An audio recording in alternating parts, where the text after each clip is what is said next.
Hey, welcome to episode number 15 of the Debt Free Dad podcast. Hey, today we got a special guest who is going to share how she paid off $157,588 in just 13 months. Stay tuned to find out how she did it.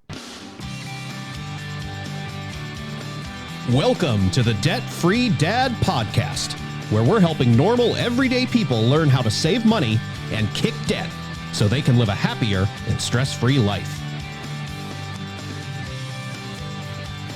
Now here's your host, Debt Free Dad, Brad Nelson. Hey, everybody. Welcome to today's show. You can find me on Facebook, Pinterest, YouTube, and Instagram. Just search Brad Nelson, Debt Free Dad. And it's been awesome to connect with a lot of you, and a lot of you are starting to share some input on our podcast, and that's been a lot of fun to see. So it's great to meet and chat with a lot of you out there on some of those social networks. I'm really excited about today's show because we have Shannon joining us, and Shannon is a Roots member. And the reason why I wanted to bring her on is to show you, our listeners, that the simple things that we are sharing here on this show are helping people have massive results, and we are here to encourage you to start taking action. And I think Shannon's story is going to be very motivational to many of you who are wanting to reach financial freedom. The other cool part about Shannon is that she works in the financial industry, and she's like, what could this information possibly teach me more about money that I don't already know? And just 13 months later, she's paid off over $157,000. I think she learned a lot. And obviously, that was a lot of hard work for her to do as well. And I can't wait to share her viewpoint and even sharing some of her skepticism of some of the stuff that we're talking about and how just changing that mindset has played a huge role in helping her get some of those results. Shannon is originally from Long Island, New York, but she lives in Connecticut now with her husband and 2 dogs. She is a proud mom to 3 amazing young adults. Her daughter is an accountant like her. Her middle son is in his last year of studying to be a music teacher and is in the Army Reserves. And her youngest is active duty Navy stationed in Japan. A little fun fact, Shannon says, I am a former Division I volleyball player. Therefore, I am an Amazon coming in at 6'1". And she loves all things numbers, especially money. Hey, Shannon, welcome to the Debt Free Dad podcast. How are you? I'm good. Thanks for having me. Yeah, we're so thrilled to have you. And I know we just kind of let the cat out of the bag a little bit by announcing a little bit of your numbers to our audience. And I'm sure they're just like dying to know how you were able to achieve such fantastic results in such a short period of time. And we're going to get there in just a minute. But before we get that far, you know, we talk all about on this show about how much, you know, money plays a role in our life, and a lot of our money habits and a lot of the things that we do with money, and that's good habits or bad habits, our money philosophy, our money mindset, a lot of that stuff comes from when we were growing up. It comes from marketing. It comes from what our friends and family are doing with money, and that kind of can sometimes reflect on our current money situation and all of those things that we've learned in the past. So can you share a little bit, you know, when you were growing up, or even when you maybe, you know, got out of high school and became an adult, like what was your relationship like with money as you got started in life? So going back to a little bit younger than high school, probably like 12 years old, my dad owned his own business, and I thought I was balancing the business checkbook. I was really just putting, like, the check was cashed check marks. I had this big green bar. I felt so important. Maybe that's why I'm an accountant now.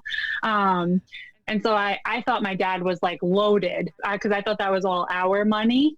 So that was my first introduction to really about money. And then with my mom, she always used to cut coupons and things like that. And I was like, why are we cutting coupons? What does this stupid piece of paper do?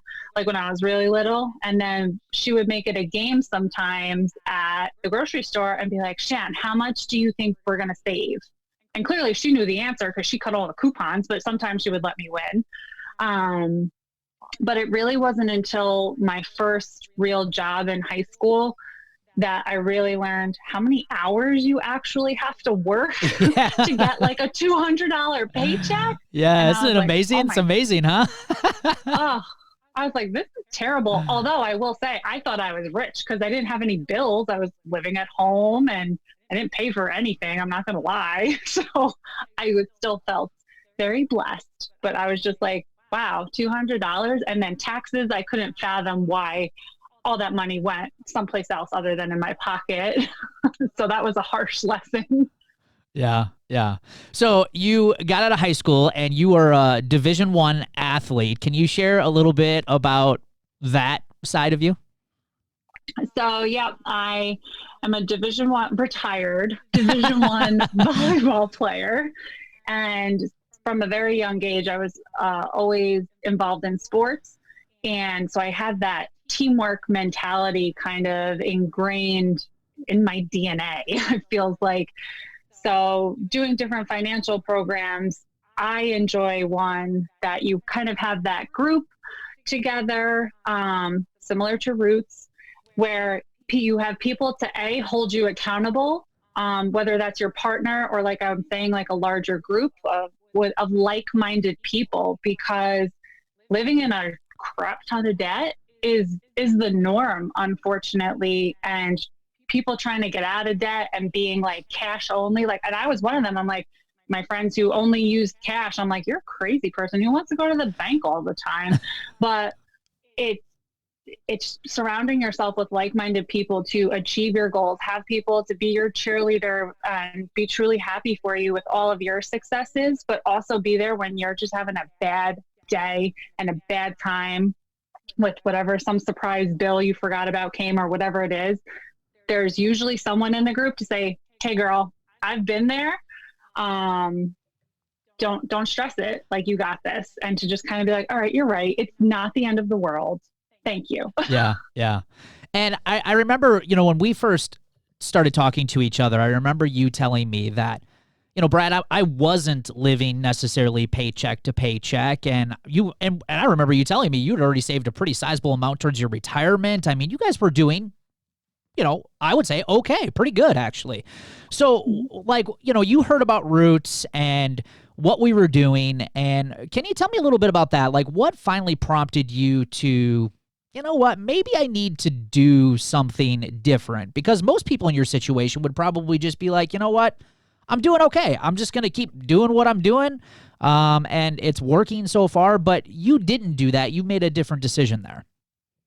Yeah. So prior to joining Roots, we were in good shape. I wasn't paycheck to paycheck. I wasn't stressed about not having money for food or paying my bills or anything like that. But I wanted more. And I found myself struggling the most with the way we were attacking our debt. Because we still had debt. We were doing okay, but we still had debt. That we had accumulated together as a family. And I found myself getting into a very negative mindset because I would make these big bulk payments and I felt like I was getting nowhere because I was putting it towards my largest debt, thinking that's the right way to go. You want to bring that down, that interest rate, all the interest money, blah, blah, blah, blah.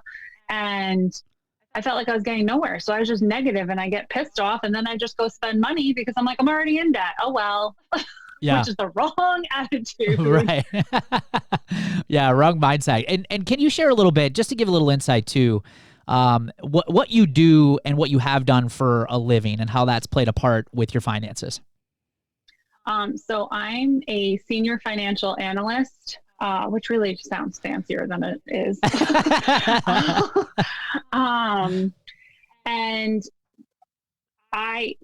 that's actually my career is actually what kept me from pursuing a financial program, because I was like, I know 90% of this stuff, but what they don't teach you is the behavioral side of money. And that's where I needed to do some exploring, some learning, and some growing in, like I just said, that I would get mad. I'd go spend money. Hello, retail therapy is not a good thing. Unless it's in your budget. Right. Yeah, there you go. Yep. So yeah, my career definitely affected my thoughts on joining a financial program, because I felt like a loser. Like, am I a failure? All these questions racing through my head, and I'm like, no, I'm not. I don't need this. Yep. Like, and I I couldn't be more wrong. I'm so happy that I joined because, and actually my biggest regret is not joining the year before, so 2 years ago, because I wonder where we would be right now had I not sat on the fence for a year. Yeah, yeah. It's amazing how many members have that same feedback and have told me that I wish I would have acted sooner because I would have been so much farther along than I am today. They're really glad that they joined, but at the same time, there's still that regret that just, man, I wish I would have started sooner knowing what was all in this and how much it's changed. It's made a really big difference. So you joined Roots. You decided to join. Obviously, you're very skeptical of this as you get started. Reluctantly, probably, pay the registration fee to jump in, and you get started. So tell me about some things that really started to resonate with you. Light bulbs started going off, things that you started doing different, where you started to see a major difference with how you were managing your money and even your financial mindset. Well, the first big thing, like I said, the behavior side was really my focus. So just making small changes and really shifting my mindset to be like, 2019 is our year. We are going to knock the ball out of the park, which I think we did. We did pretty good. And just not go out to dinner all the time. And just whatever little things that you have, if you buy coffee every day, make it at home. It's not that you don't have to have it. Make it at home. Find a cheaper option. Or if you truly enjoy that coffee, fine, enjoy it, but then don't go out to dinner that night or whatever you're doing. And I learned that you can pay down debt and still have fun, because that was my other thing that made me reluctant to join, because I'm like, this dude's going to tell me that I can't go on vacation, I can't go out to eat, and I can't have fun, and that's just not going to work for me, and we're not going to be friends, and it's not going to work out. So, but I was wrong again, because you have to still, fill your tank and be happy while making behavior changes and paying down your debt.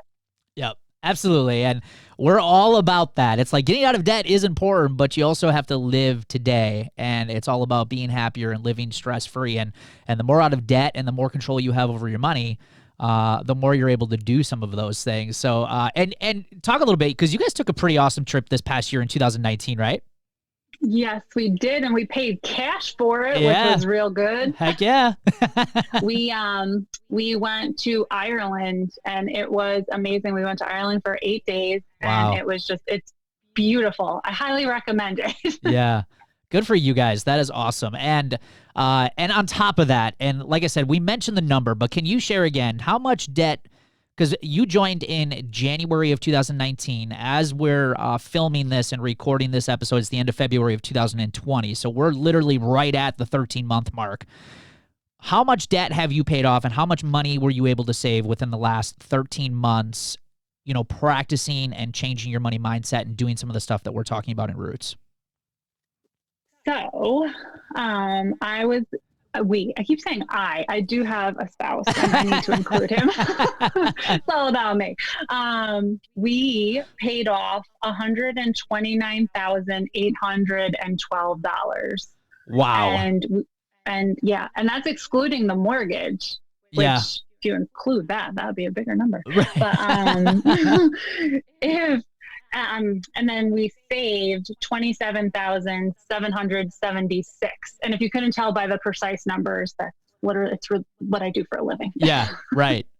Wow, that is amazing. So yeah, if you combine those two numbers, paid off and saved $157,588 in just 13 months. I mean, that is an impressive number. I can't even imagine. I look at it and I'm just blown away. Seriously, when you update me, I can't even wrap my arms around that number. I mean, you're living this. What does it make you feel like when you see that?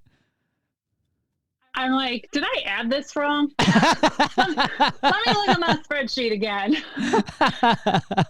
Honestly, that when I first added it, because I am not good about keeping up with like every time I pay something, I'm not, totaling everything up. So every once in a while, I'll add them up and I'm like, whoa, baby. But I should do it more because that feeling is always positive and motivating.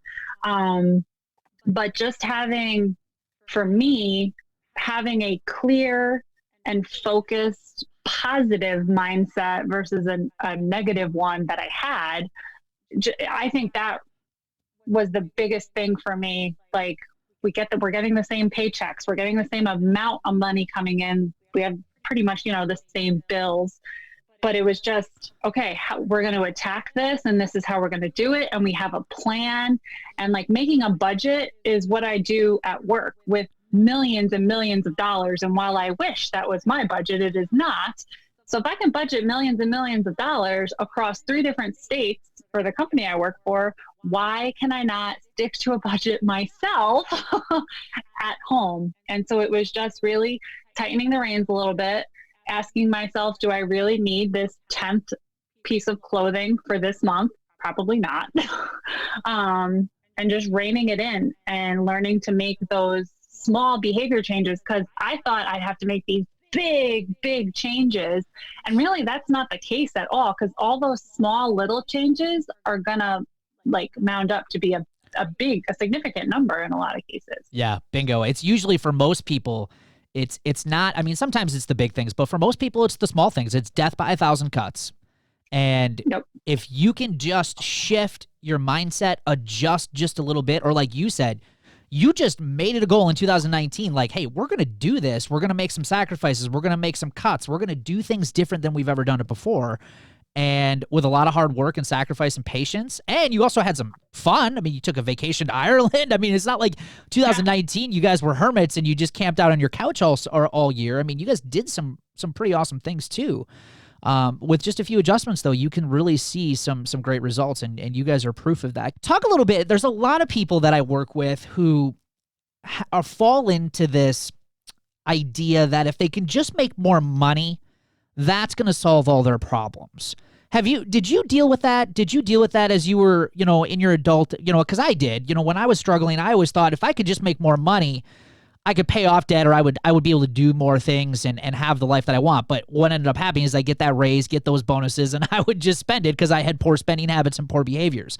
And that never solved the problem. Did you struggle with all of that before you joined Roots and any of this? As a matter of fact, my husband had gotten a promotion with a pay increase, and I'm like, sweet, we'll have more money.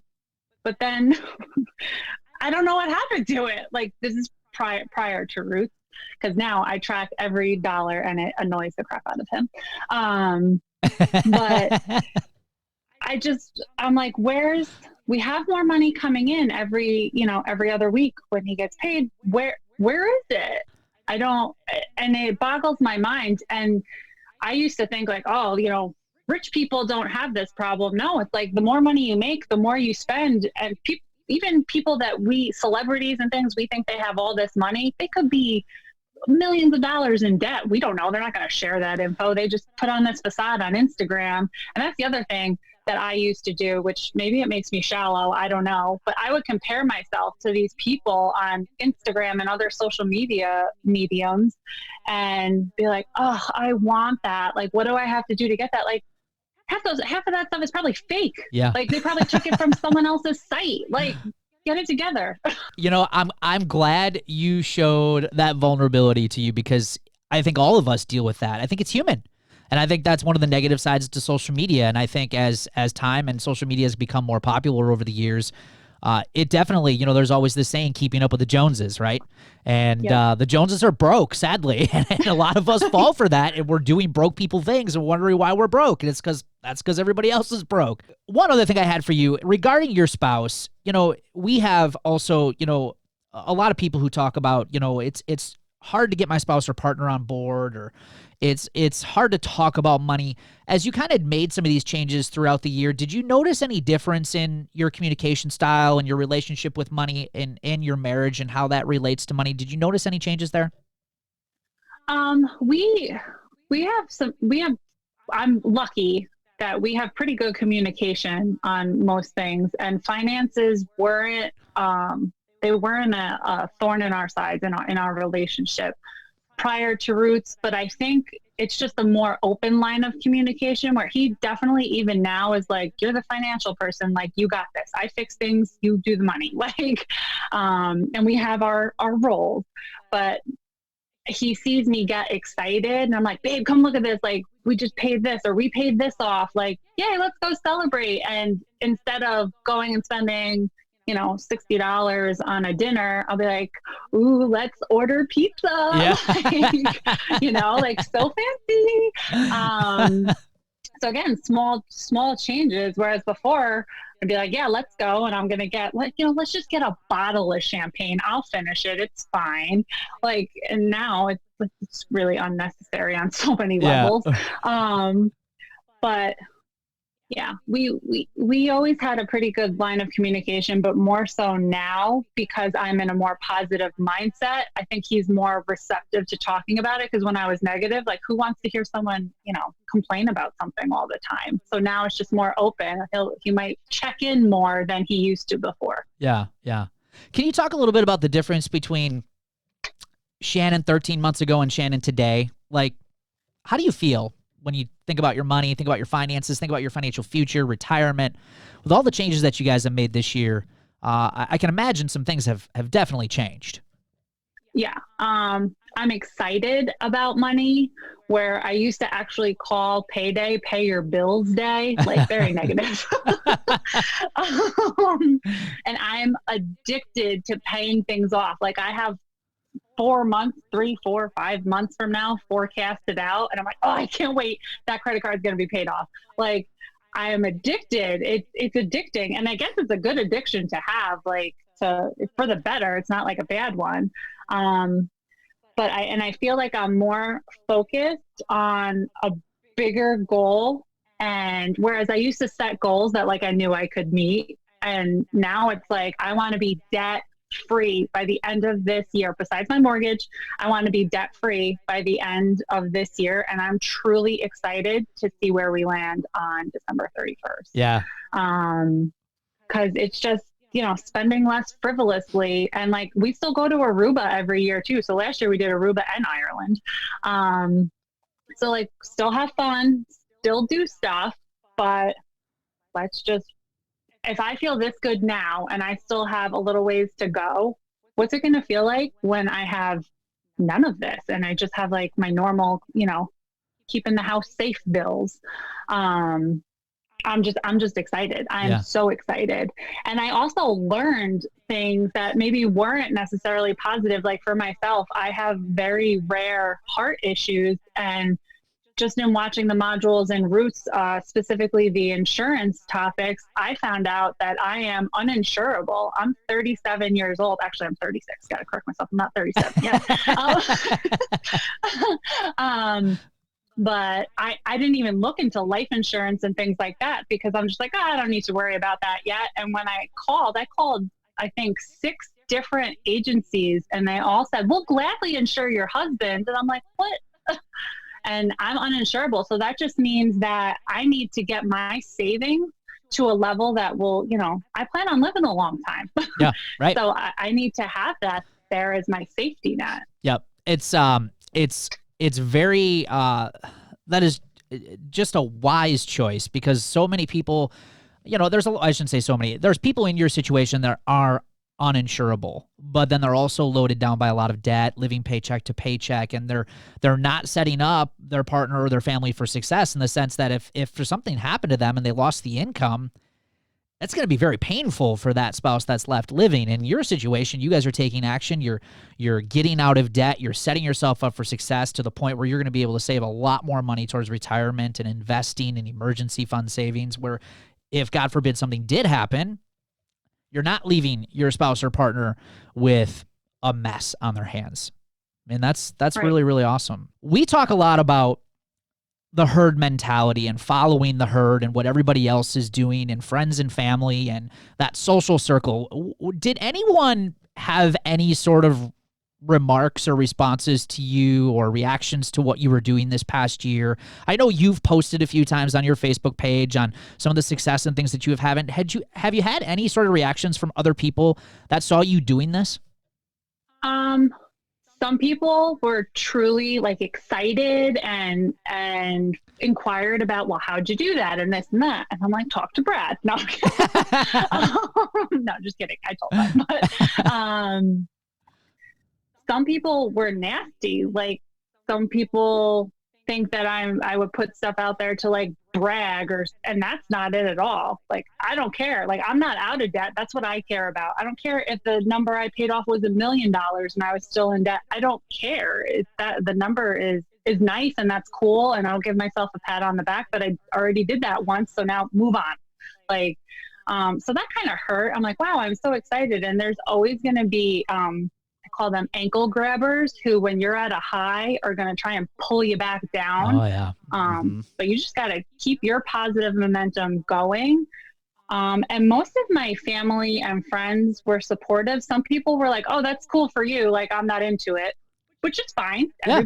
I wasn't into it for a year. I was on the fence. So, but some people are more like, huh, as more months go by and I'm able to do more stuff, or just I don't want to say buy something without thinking, but buy something without worrying or stressing about it. And there's something to be said for that. Like when I go to the grocery store, I'm not worried if I put 10 extra things in my cart. Is that necessarily smart? No. But do I probably need all that ice cream? Probably not. But I'm not stressing about it. And there are a lot of people who can't do that, who might have to put stuff back when they get to the register. And that's awful. People get embarrassed. And like some people I find that people are just not kind, and it puts people in awkward positions. And it's so much nicer when people celebrate your successes and are there for you when you fall and aren't sitting there pointing the finger laughing when you fall, or you're just being different by wanting to get out of debt. So you're going against the grain already. And some people are just not going to like that. And that's okay. They are entitled to their opinion, but you just got to move on. Yeah. And sadly, your experience is normal. We had the same situation, and I unfortunately had a lot more of the negative side from friends and family than I did the positive sides. And I always contribute the length of time it took me to get out of debt was for that reason, because I cared about what my friends and family opinion was, and that kind of kept me stuck longer. I would find myself getting a little bit out of debt and I'd fall back into debt because everybody else was doing it. And I also was really concerned about what they were thinking, what they were saying, because I didn't have anybody else doing this with me. It was just me doing it. So talk a little bit about the support and accountability that you get in Roots, because that was one of the big things that I wanted to make sure that we created in our group, was not just necessarily the education and how to do it. It was the environment to win, the environment to get that support, the environment to get that accountability, the environment to be vulnerable. And when you do fall down, you've got a group of people there that can talk to you. Can you talk a little bit about your experience this past year with being a part of that group and being a part with our members? Well, I love the group so much that I needed to join Roots again for this year because I have FOMO and I'm afraid to miss out on what's going on with other people, because it's almost like you become invested in their financial journey, and every single person is at a different point in their financial journey. But no matter where they're at, there's always people there. And some people are more vocal and active in the group than others, which is fine. But there's still those people that are reading. They might not comment or they might not like, but they're reading stuff and they're absorbing things. People are celebrating you. And like almost like a virtual high five. And sometimes you need that, especially like you said, Brad, at the beginning, you were on your own. I would imagine, like, I have my husband to bounce things off of and he can give me the pat on the back. But if I didn't have that, I might not be as motivated to want to do more, and just bouncing ideas off each other, because you're one person and I can blow up your message box all I want, but it doesn't mean you can answer right away. So just having a group of like-minded people to support you and be like, hey, here's some ideas for your problem, or, whatever it is. It's just nice to to have them there and have encouraging people. And even if you have a family member that isn't supportive, people have posted that and other people chime in, oh, I had that experience as well. And just knowing that you're not alone is huge. Yeah. Finding that new social circle, and again, we're not telling you to go out and fire your friends and family. That's by all no means what we're saying. But when you want to do something as aggressive as get out of debt, when 78% of the people are living paycheck to paycheck and are broke, you are going to have some people out there that are very much like Shannon said. They're not going to cheer for you, and you need to expect that. So you need to find yourself a group. You need to find yourself an accountability partner that you can rely on, that's going to be there for you, because it is going to happen. We see it time and time again. So Shannon, one of the biggest reasons why, and you obviously I don't know if it was fear that kept you, more maybe skepticism, but you said, it took you a year or two to join Roots, to finally make the decision to do something.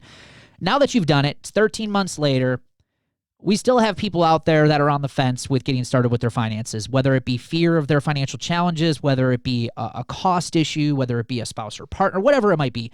What would you say to someone to encourage them to get started, even with some of the basic stuff that we're talking about here on this podcast? What would you say to someone with your experience and what you've done? If you are thinking about taking the reins on your financial future, even if you're just thinking about it just a little bit, do it now, because my biggest regret was not joining earlier, because I think I would be in an even better position than I am right now. And it works if you do the work.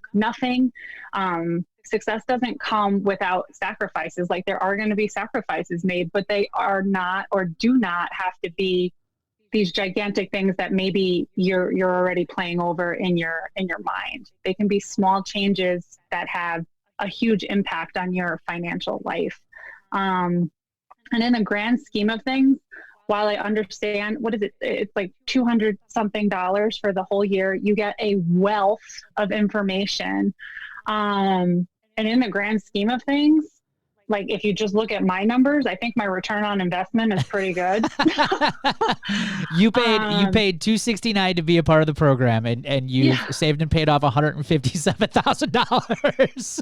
It's not too bad. Like I said, return on investment is pretty good. Yep. I want this stock. Yeah. But so like I was saying, excuse me, in the grand scheme of things, it's a small investment considering like all the potential winnings your future could hold. And I say winnings because I view each payment toward debt as a positive or positive behavior change as a win. So when you constantly rewrite the script and formulate a positive mindset, you can, I really feel like you could do like anything. I mean, I don't want to sound like hippy dippy or whatever, but I really feel like your mindset is huge. Absolutely huge. Yeah. Well, Shannon, wow. I'm blown away. I still am. I just sit and wonder of your story. Seriously, just the numbers, what you guys have been able to achieve, what you guys have been able to do, your positive attitude. It's addicting to listen to. It really is. And I hope our audience is looking at this. And by the way, if you're looking at Shannon's numbers and saying, wow, I could never pay off $157,000, you don't have to. You know, Shannon's doing some of the basic things that a lot of our other members are doing, and they're paying off just thousands of dollars. It's your story, it's your mountain, it's your journey. But, you know, you just have to get started, and that's the key. And that's one of the reasons why we wanted to share Shannon's story. Shannon, thank you so much for joining us. I really genuinely appreciate you taking the time to hang out with us here today. Thank you. Thanks for having me. Hopefully I didn't sound like too much of a crazy person. Not even a little bit. Well, to maybe some of those people who are loving debt and want to be in debt, you might sound a little crazy. But hey, what I found is that when you're called crazy, you're usually on the right path. Perfect. I'm doing good then. Absolutely. Hey, what's this I see? I thought this was a party. Let's dance!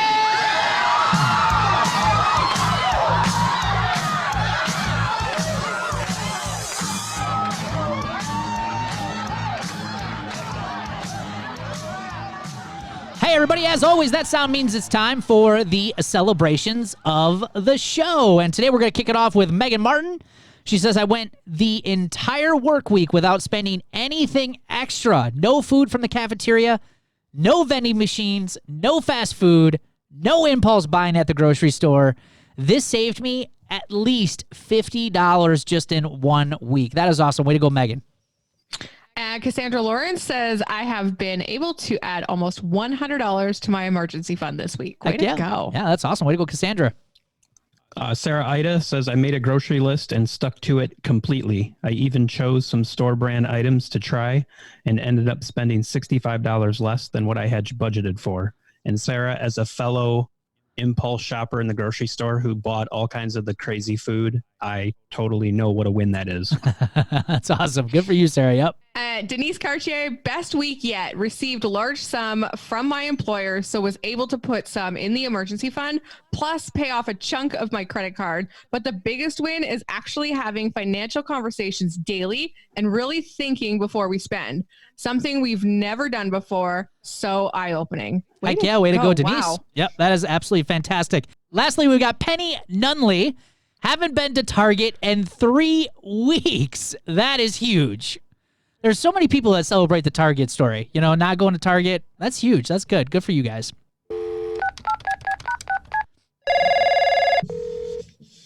So do you have a question about your finances? If so, send me an email at brad@therealdebtfreedad.com, and we will do our best to get your question on an upcoming episode of the Debt Free Dad podcast. Today's question is a good one, and we may almost want to make a podcast episode all about this. But check this out. This person asked, my child wants to play in a traveling league this year. Truthfully, I just don't have the money, and I'd have to go into debt to make it happen.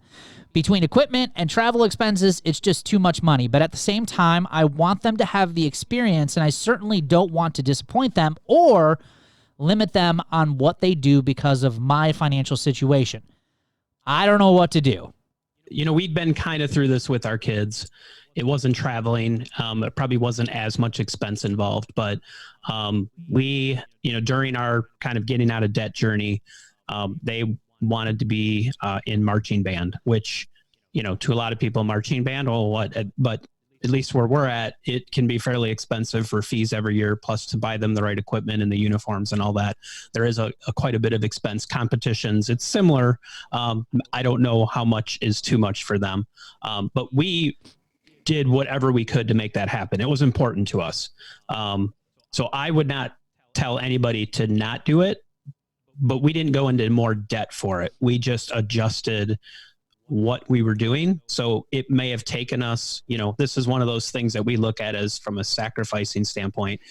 Could we have been out of debt a few months sooner had we not done these things for our kids? And the answer is probably yes. But it was important enough for us to not charge or go into more debt to make these things happen. So we just looked at our budget and just cut where we could cut to make sure that we could pay those fees.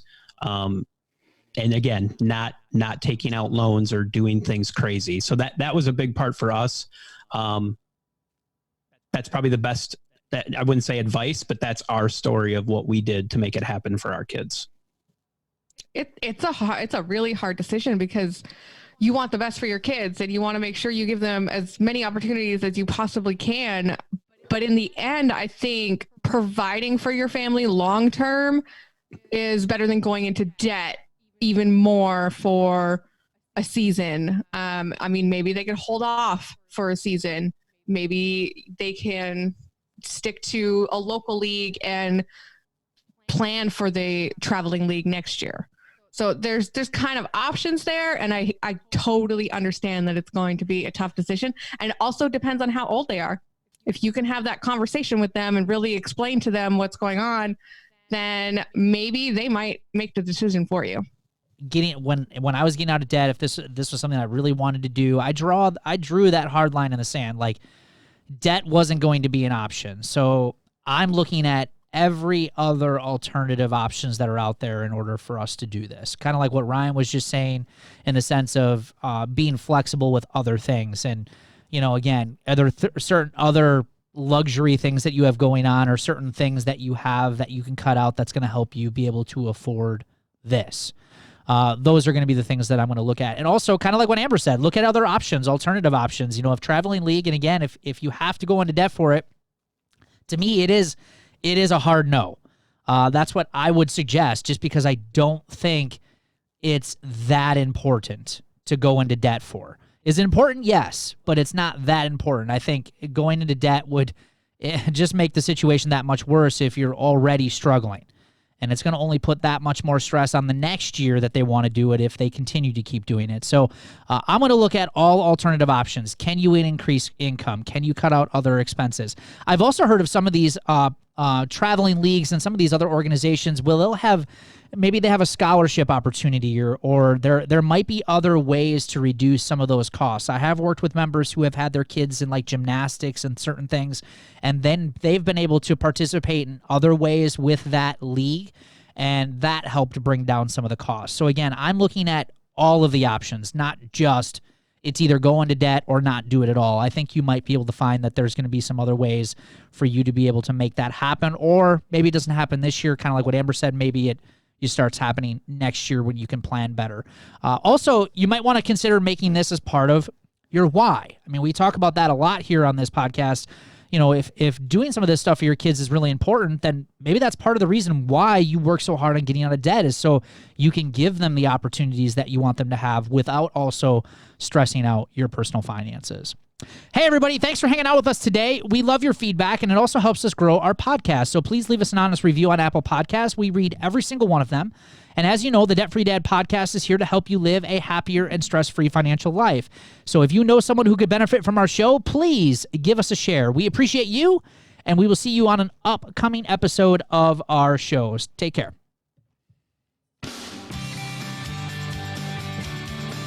Thanks for listening to the Debt Free Dad podcast. For more free resources to kick debt and financial stress, head over to therealdebtfreedad.com.